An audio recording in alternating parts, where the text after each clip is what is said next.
주님께서 여러분과 함께 요한이 전한 거룩한 복음입니다.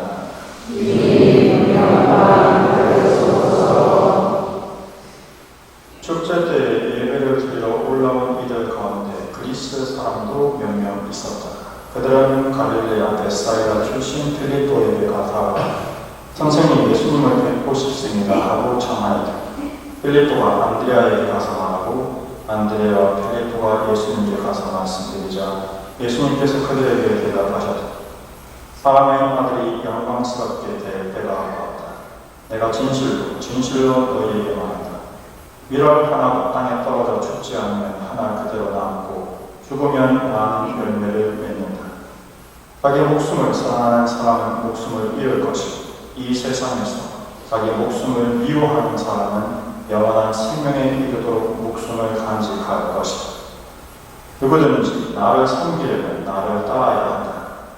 내가 있는 곳에 나를 섬기는 사람도 함께 있을 것이다. 누구든지 나를 섬기면 아버지께서 그를 존중해 주실 것이다. 이제 제 마음이 산란합니다. 무슨 말씀을 드려야 합니까? 아버지 이 때를 벗어나게 해 주십시오 하고 말할까요? 그러나 저는 바로 이 때를 위하여 온 것입니다. 아버지의 이름을 영광스럽게 하십시오. 그러자 하늘에서 나는 이미 그것을 영광스럽게 하리라 또다시 영광스럽게 하겠다는 소리가 들려왔다. 그곳에 서 있다가 이 소리를 들은 군중은 천둥이 울렸다고 하였다. 그러나 천사가 저분에게 말하였다 하는 이들도 있었다.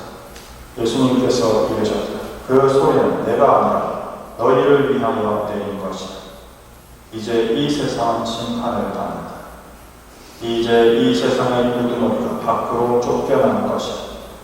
나는 땅에서 들어올려지는 모든 사람을 나에게 이끌어 드릴 것이다. 예수님께서는 이 말씀으로 당신께서 어떻게 죽임을 당하실 것인지 가르치신 것이다. 주님의 말씀입니다. 그리스도님 찬양합니다.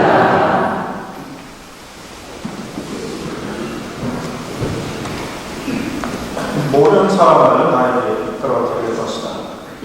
이런 말씀처럼 우리는 주님을 위해 구세주고 주인으로 즉 주권자로 우리를 다스리시는 분이라 고백을 합니다.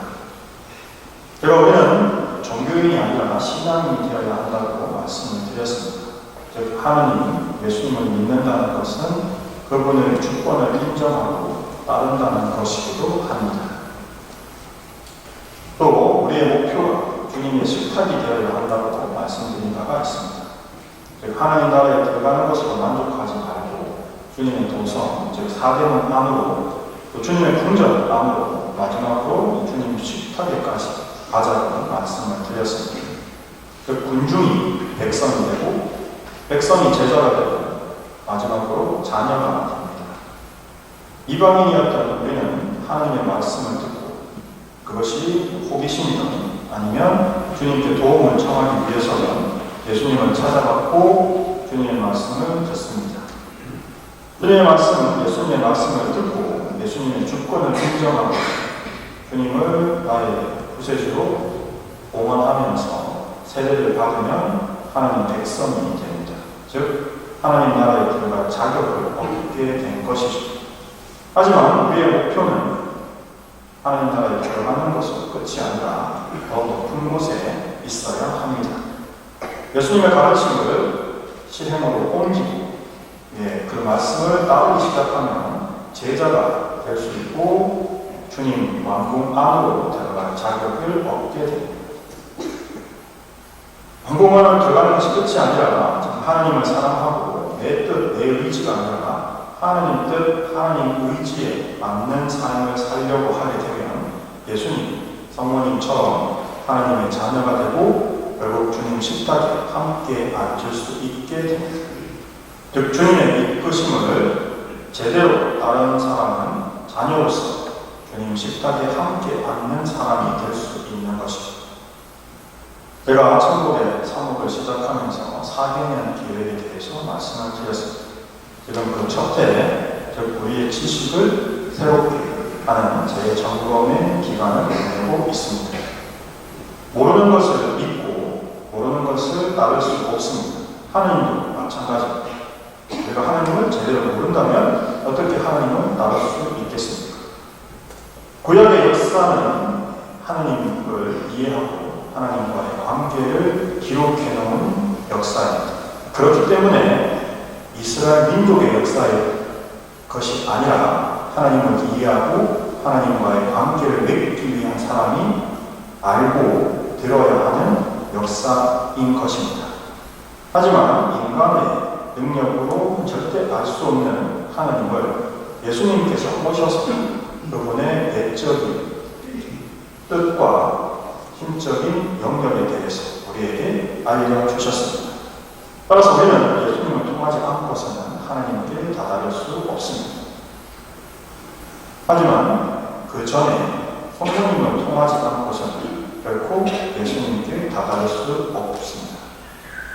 12사도들을 예수님께서 직접 가르치셨다라고 생각하실지도 모르겠습니다. 하지만 그 제자에게 십자가 밑에서 성모님을 머물러 주십니다. 니코데모의 대화에서도 말씀하셨다시피 우리는 성모님을 통해서 영적으로 다시 태어나야 예수님의 형제, 자녀가 될 수 있고 하나님의 자녀가 될 수 있는 것입니다. 예수님께서 말씀하셨죠. 누가 내 형제, 자녀요, 어머니냐? 라고 질문하시면서 하나님의 뜻을 실행하는 이가 형제요, 자녀요, 어머니라 하셨습니다. 하나님께서는 예수님을 성모님에게서 태어나도록 하셨습니다. 그것이 하나님의 뜻이죠.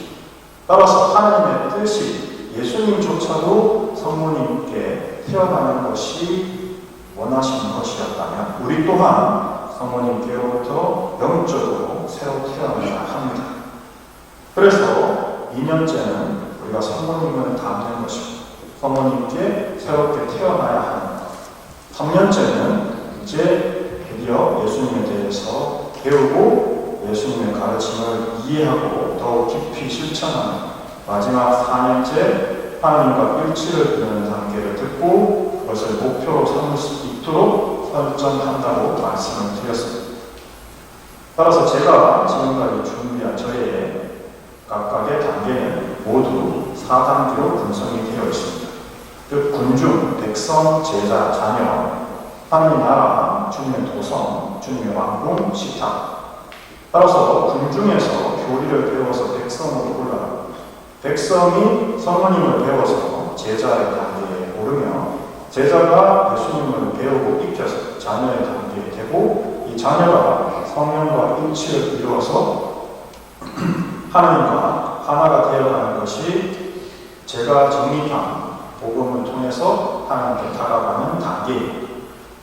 따라서 이 각각의 단계는 자신의 위치 그리고 자신이 이런 단계를 이루었을 때 천국에서 얻게 되는 보상 그리고 그것을 내적인 영성적 단계를 얻게 되는 것을 아침 영광송에서 말씀드렸던 것처럼 그리스도를 통하여 그리스도와 함께 그리스도 안에서 성령으로 하나 되는 영적 단계를 거치게 되는 것입니다.